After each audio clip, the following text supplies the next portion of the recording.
بسم الله الرحمن الرحيم. الحمد لله رب العالمين، والصلاة والسلام على أشرف الأنبياء والمرسلين سيدنا ونبينا محمد وعلى آله وصحبه ومن اتبعهم بإحسان إلى يوم الدين، وبعد. السلام عليكم ورحمة الله وبركاته. رمضان كريم ولا ليال meel kasta ee dunida ka joogtaan. inta sooman ilaahay ramadaanka cibaadada ka aqbalo, inta aanan soomin oo cudurdaar ama cudurro u soomi waayeen ilaahay cudurdaarada ha dhaafiyo, cuduradana ha ka caafiyo. inta aanan soomin oo cudurdaar la-aan iyo cudur la-aan ayagoo ah soomi waayey, ilaahay waxaan u weydiinaynaa hanuun iyo inuu tuso wadada saxda ah. waa barnaamijkeennii imtixaanaha ramadaanka ee aan kusoo qaadan jirnay shamaaisha ama dhaqamada iyo akhlaaqda iyo tilmaamaha iyo qaab abuureedka nabigeena calayhi salaatu wasalaam, annaga oo kasoo xiganaynaa kitaabka ashamaa'il almuxamadiya ee uu leeyahay al-imaam at-tirmidhi raximahullah. waa qeybtii 12 ama 12. qeybtaana waxaan kusoo qaadanaynaa nabigeena calayhi salaatu wasalaam faraantiga gacanta oo ka xiran jiray, maadaama qeybtii ka horeysay aan kusoo qaadanay nabigeena calayhi salaatu wasalaam faraantiga uu isticmaali jiray. xadiidka ugu horeeya waxaa laga wariyey sayidunaa caliy bnu abi daalib karama allahu wajhah waradia allahu canh, wuxuu yidhi ana anabiya sala allahu calayhi wasalam kaana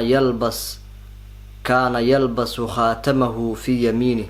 nabigeena calayhi salaatu wasalaam wuxuu ahaa mid xirta faraantigiisa gacantiisa midigna ka xirta, gacanta midig ayuu ka xiran jiray nabigeena calayhi salaatu wasalaam.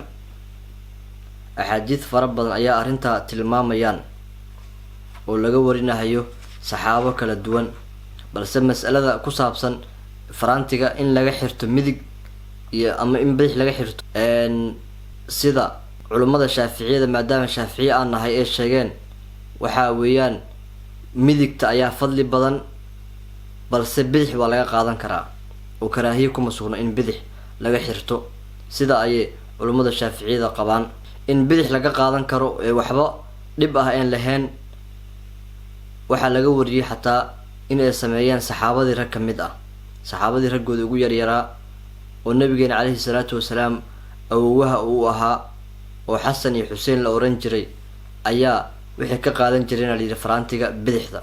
sida jacfar ibnu muxamed oo aabihii ka wariyay, aabaha ayaa wuxuu yidhi kaana alxasan waalxusein yatakhatamaani fii yasaarihima. xasan iyo xuseen waxay ahaayeen, ilaahay ha ka raali noqdee, kuwo faraantiga ka xirtaan bidixdooda. marka masalada waa sidaas, bidixdan waa ka xiran kartaa, midigtana waa ka xiran kartaa, balse sida shaaficiyada ay qabaan waxaa fadli badan midigta, karaahiyana ma ahan in bidix laga xirto. marka faraantiga nabigeena calayhi salaatu wasalaam uu lahaa ee aan soo sheegnay ee ka samaysnaa qalinka, markii nabigeena calayhi salaatu wasalaam ilaahay oofsaday waxaa gacanta ku hayn jiray sayidunaa ama khaliifkii muuminiinta ee ugu horeeyey ee abubakar as-sidiiq, kabacdi sayid cumar khaliifkii labaad ayaa hayn jiray, kabacdi khaliifkii saddexaad sayidunaa cuthmaan ayaa gacanta ku hayn jiray, ilaa ceelka ariis la oran jiray oo ku dhaco faraantigii. wuxuuna ka dhacay saxaabi la oran jiray mucayqib ibni abi faadima ayuu ka dhacay weeyaan, sidaa wey. marka halkaa ayuu ku dambeeyay faraantiga. nabigeena calayhi salaatu wasalaam markii faraantiga uu samaystay oo ku xardhay muxamed rasuulullah, muxamed oo sadar ah iyo rasuul oo sadar ah iyo allah oo sadar markuu ku xardhay, wuxuu reebay oo dadka u diiday inay magacaas camal ay isticmaalaan, inay magacaas ku xardhaan ayakana, maxaa yeele ayaka maxamedna laba dhaho, rasuul ilaahayna ma ahan soo maahan. marka wuu diiday weeyaan, qofkii faraanti samaysnaa inuu magacaas ku qorto ayuu nabigeena calayhi salaatu wasalaam nahiyey ama uu reebay. faraantigana intuu nabigeena calayhi salaatu wasalaam ka samaysan fidada, markii hore wuxuu ka samaystaa layidhi dahab, markaas ayuu nabigeena calayhi salaatu wasalaam uu xiran jiray oo gacantiisa midig ka xiran jiray. dadkiina sidoo kaleet waxay sameeyeen, nabiga ay ku daysanayaan ayay faraantiyaal dahab ah samaysteen, markaas ayuu nabigeena calayhi salaatu wasalaam ayuu tuuray, markaas ayuu nabigeena calayhi salaatu wasalaam faraantiga iska tuuray, wuxuuna yidhi laa albasuhu abadan, weligay ma xirinayo. markaas ayay dadkii saxaabada ahaa waxay tuureen faraantiyaashoodii ayagana. kulli waa markii loo diiday weeyaan ragga in dahab ay qaataan.